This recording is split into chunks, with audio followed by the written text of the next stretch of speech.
ಮತ್ತ ಚಾಚೂಡ ಸುದ್ದಿನೋಡ ವಿಶೇಷ ನಮ್ಮ ಕಡೆ ಸುದ್ದಿಗ ಸ್ವಾಗತ. ಭೂ ಹಗರಣಕ್ಕ ಬಿಜೆಪಿಗೂ ಗಳಸ್ಯ ಕಂಠಸ್ಯ ನೋಡ್ರಿ. ಬೆಂಗಳೂರಾಗ ಕಂಡ್ ಕಡಿ ಸೈಟು ಜಮೀನು ತಗೊಂಡು ಮಾಜಿ ಸಿಎಂ ಮಿನಿಸ್ಟರ್ಗಳು ಜೈಲ್ ಸೇರ್ಯಾರ.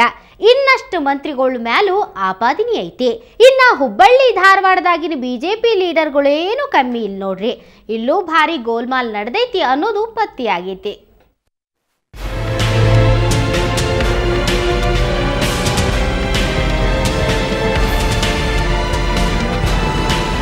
ಅವಳಿ ನಗರದ ಬಿಜೆಪಿ ಲೀಡರ್ಸ್ ಕಾನೂನೆಲ್ಲ ಮುರಿದು ಹೂಡಾ ಸೈಟ್ನ ತಮ್ಮ ಸಂಬಂಧಿಕರ ಹೆಸರಿಗೆ ಮಾಡ್ಕೊಂಡಿದ್ದು ಪತ್ತೆಯಾಗೈತಿ. ಸುವರ್ಣ ಚಾನೆಲ್ಗೆ ಇದಕ್ಕೆ ಸಂಬಂಧಪಟ್ಟಂಗ ದಾಖಲೆಗಳು ಸಿಕ್ಕಾವು. ಕುಂದಗೋಳ ಎಂಎಲ್ಎ ಚಿಕ್ಕನಗೌಡರ ಸಂಬಂಧಿ ನೀಲವ್ವ ಚನ್ನವೀರಪ್ಪ ಮಲ್ಲನಗೌಡ್ರ ಮತ್ತ ಅವರ ಅಳಿಯ ಗದಿಗೆಪ್ಪ ಕಳ್ಳಿಮನಿ ಹೆಸರಿಗೆ ಸೈಟ್ ಮಂಜೂರಾಗ್ಯಾವು. ಅದೇ ರೀತಿ ಬಿಜೆಪಿ ಶಹರ್ ಘಟಕದ ಅಧ್ಯಕ್ಷ ಮಹೇಶ್ ತೆಂಗಿನಕಾಯಿ ಹೆಸರಿಗೂ 60/40 ಸೈಟ್ ಮಂಜೂರಾಗೈತಿ. ಇನ್ನ ಜಗದೀಶ್ ಶೆಟ್ಟರ್ ರೈಟ್ ಹ್ಯಾಂಡ್ ಲಿಂಗರಾಜ್ ಪಾಟೀಲ್ ತಮ್ಮ ಹೆಂಡತಿ ಹೆಸರಿನಾಗ ಸೈಟ್ ಮಾಡ್ಯಾರ ಅಂತ ಗೊತ್ತಾಗೈತಿ. ಕೂಡ ಅಧ್ಯಕ್ಷ ದಟ್ಟ ಡೋರ್ಲೆ ಕಾರ್ಭಾರ್ನ ಇದಕ್ಕೆಲ್ಲ ಕಾರಣ ಅನ್ನೋ ಮಾತು ಕೇಳಿ ಬಂದೈತಿ. ಹುಬ್ಬಳ್ಳಿ ಧಾರವಾಡಕ್ಕೆ ಏನು ಅಭಿವೃದ್ಧಿ ಪ್ರಾಧಿಕಾರಕ್ಕೆ ಅರ್ಜಿಯನ್ನು ಸಲ್ಲಿಸಿದ್ರು. ಸರಿಯಾಗಿ ಶುಲ್ಕವನ್ನು ಕಟ್ಟಿಯಿಂದ ನಿಜವಾದ ಫಲಾನುಭವಿಗಳಿಗೆ ಯಾರು ಅಪೇಕ್ಷೆ ಪಟ್ಟಿದ್ರು ಅವ್ರಿಗೆ ಸಿಕ್ಕಿಲ್ಲ. ಒಂದು ಮನೆ ಇದ್ದವ್ರಿಗೆ 2 ಮನೆ ಇದ್ದವ್ರಿಗೆ ಅವ್ರ ಪಕ್ಷದ ಕಾರ್ಯಕರ್ತರಿಗೆ ಮಾತ್ರ ಕೊಟ್ಟಾರ. ಇಂಥ ವ್ಯವಸ್ಥೆಯನ್ನು ನಾವು ಖಂಡಿಸ್ತೇವೆ. ಹುಬ್ಬಳ್ಳಿ ಧಾರವಾಡ ನಗರಾಭಿವೃದ್ಧಿ ಪ್ರಾಧಿಕಾರ ಭೈರಿದೇವರಕೊಪ್ಪ ಹಂತಕ್ಕ 53 ಎಕರೆ ಹೊಲ ತಕೊಂಡು 534 ಸೈಟ್ ಮಾಡೈತಿ. ಇಲ್ಲೇ ಸೈಟ್ ತಗೊಳಕ 1581 ಮಂದಿ ಅರ್ಜಿ ಹಾಕಿದ್ರು. ಮನಿ ಇಲ್ಲದ ಮಂದಿಗ ಸೈಟ್ ಕೊಡಬೇಕಿತ್ತು ನೋಡ್ರಿ. ಆದ್ರೆ ಕಾನೂನೆಲ್ಲ ಗಾಳಿಗೆ ತೂರಿದ್ದ ಕಂಡು ಬಂದೈತಿ. ಈ ಬಗ್ಗೆ ತನಿಖಾ ಮಾಡ್ತೇವಿ ಅಂದಾರ ಹೂಡಾ ಆಯುಕ್ತರು. ಆಮೇಲೆ ನನಗೆ ಕೆಲವೊಂದು ಪ್ರಕರಣಗಳಲ್ಲಿ ತಪ್ಪಾಗಿದೆ ಅಥವಾ ಅವರಿಗೆ ಸೈಟ್ ಇದೆ, ಜಾಗ ಇದೆ ಅನ್ನೋದಂತೂ ನಮಗೆ ಒಂದು ನಜರಿಗೆ ಬಂದಿದೆ. ಆ ನಜರಿಗೆ ಬಂದ ಪ್ರಕರಣಗಳಲ್ಲಿ ನಾವು ಈಗಾಗಲೇ ಅವರಿಗೆ ಸಹಜ ನ್ಯಾಯ ನೀಡುವ ದೃಷ್ಟಿಯಿಂದ ಶೋಕಾದ್ ನೋಟಿಸ್ಗಳನ್ನು ಈಗಾಗಲೇ 4 ಮಂದಿಗೆ ಶೋಕಾದ್ ನೋಟಿಸ್ಗಳನ್ನು ನೀಡಲಾಗಿದೆ. ಹಿಂಗ ತನಿಖಾ ಆಗಿ ಬೆಂಗಳೂರಾಗೂ ಮಿನಿಸ್ಟರ್ ಮಂದಿನ ಜೈಲಿಗೆ ಹೊಂಟಾರ.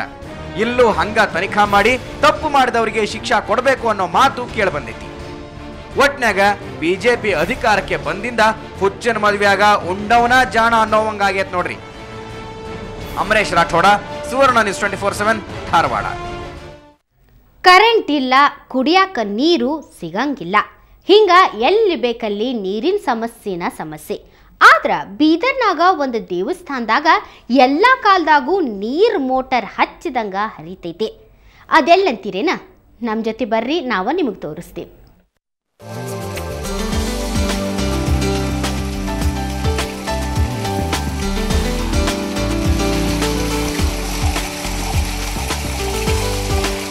ಅಲ್ಲೆಲ್ಲೆಲೆ ನೀರು ಹೆಂಗ್ ಹರಿತೈತಿ ನೋಡ್ರಿ. ಒಳ್ಳೆ ಮೋಟಾರ್ ಹಚ್ಚಿದಂಗ ನೀರು ಹರಿತೈತಿ. ಇದು ಬೀದರ್ ಸಮೀಪ ಇರೋ ಗಾಯಮುಖ ದೇವಸ್ಥಾನ.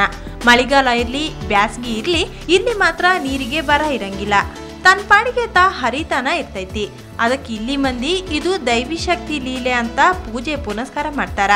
ಇಲ್ಲಿ ನೀರು ಕುಡಿದು ತೀರ್ಥ ಅಂತ ಹೇಳಿ ಮನೆಗೆ ಒಯ್ತಾರ. ಗೊತ್ತಲ್ಲ, ಯಾವಾಗ್ನೂ ಇಷ್ಟೇ ಬರ್ತದೆ ಸರ್. ಇದು ನೀರು ಇದು ಏನು ಇಲ್ಲ ಸರ್. ನೀವು ಯಾವಾಗೂ ಬರ್ರಿ ಸರ್. ಇಷ್ಟೇ ಭಾಳ ಬೀದರ್ ಜಿಲ್ಲೆಯಲ್ಲಿ ಭಾಳಷ್ಟು ಅದ ಸರ್. ಇಲ್ಲೇ ಹೊನ್ಕೆರೆ ಇದು ಸೇಮ್ ಎಲ್ಲ. ಶನಿ ಮಹಾತ್ಮ ಹೋಗ್ರಿ ಸರ್, ಅಲ್ಲೂ ಇದೇ ಟೈಪ್ ಇದೆ ನೀರು. ಬೀದರ್ ಜಿಲ್ಲೆಯಲ್ಲಿ ಭಾಳಷ್ಟು ತಾಣಗಳು ಒಳ್ಳೆಯವಾಗಿ ಎಲ್ಲ ಜಿಲ್ಲಾಡಳಿತರ ನಿರ್ಲಕ್ಷ್ಯದಿಂದ ಭಾಳ ಹಿಂದ್ಬೀಳಕ್ಕೆ ಕಾರಣ ಆಗಿವೆ ಸರ್ ಇವಾಗ. ಬೀದರ್ ಸುತ್ತ 5-6 ಜಲಕಿಂಡಿಗಳ ಅದಾವು. ಆದ್ರ ಇಲ್ಲೇ ಬ್ಯಾಸಗಿ ಕಾಲದಾಗ ನೀರಿನ ಹರಿವು ಕಮ್ಮಿ ಆಕೈತಿ. ಆದ್ರ ಗಾಯಮುಖದಾಗ ಯಾವಾಗ ನೋಡಿದ್ರು ನೀರು ಒಂದ ಪ್ರಮಾಣದಾಗ ಹರಿತಾನ ಇರ್ತೈತಿ. ಆದ್ರೆ ಈಗೀಗ ಈ ಜಲಕಿಂಡಿ ಮುಚ್ಚಿ ಹೋಗೋ ಲಕ್ಷಣ ಕಾಣಿಸ್ತದ. ಹಿಂಗಾಗಿ ಸರ್ಕಾರ ಇದನ್ನ ಅಭಿವೃದ್ಧಿ ಮಾಡಬೇಕು ಅಂತಾರು ಇಲ್ಲಿನ ಮಂದಿ. ದೈವ ಸ್ವರೂಪ ಗಾಯಮುಖ ಅಂತ ಲಿಂಗ ಅದ. ಇವೆಲ್ಲ ಆಯುರ್ವೇದಿಕ್ ಗಿಡ ಗಂಟು ಏನಿರ್ತಾವಲ್ಲ ಸರ್, ಅದರಿಂದ ತೆಳಗಿಂದ ನೀರಾಗಿ ಬರ್ತಾವೆ. ಅಂದ್ರೆ ಅದು ಒಂದು ಆಯುರ್ವೇದಿಕ್ ಅಮೃತ ಸ್ವರೂಪ ಒಂದು ನೀರು. ಅದ್ರದ್ದು ಅದು ಕೊಂಡ್ರೆ ನಮ್ದು ಏನು ಇವೆಲ್ಲ ಆರೋಗ್ಯ ಇರ್ತಾವ. ಅದು ಒಂದು ಕಡೆ ಭೂಮಿಯಾಗ ನೀರಿಲ್ಲ, ಜನ ನೀರಿಲ್ಲ ಅಂತ ಟೆನ್ಷನ್ದಾಗ ಇದ್ರ ಗಾಯಮುಖದಾಗ ಹಿಂಗ್ ಸದಾ ನೀರ್ ಹರಿಯೋದ ನೋಡಿದ್ರ ಖರೇನೋ ವಿಚಿತ್ರ ಅನಿಸ್ತೈತಿ. ಇದನ್ನ ಚಂದಂಗ ಉಳಿಸ್ಕೊಂಡ ಹೋದ್ರ ಸಾಕು. ಅನಿಲ್ ಕುಮಾರ್ ದೇಶ್ಮುಖ್, ಸುವರ್ಣ ನ್ಯೂಸ್ 24/7 ಬೀದರ್.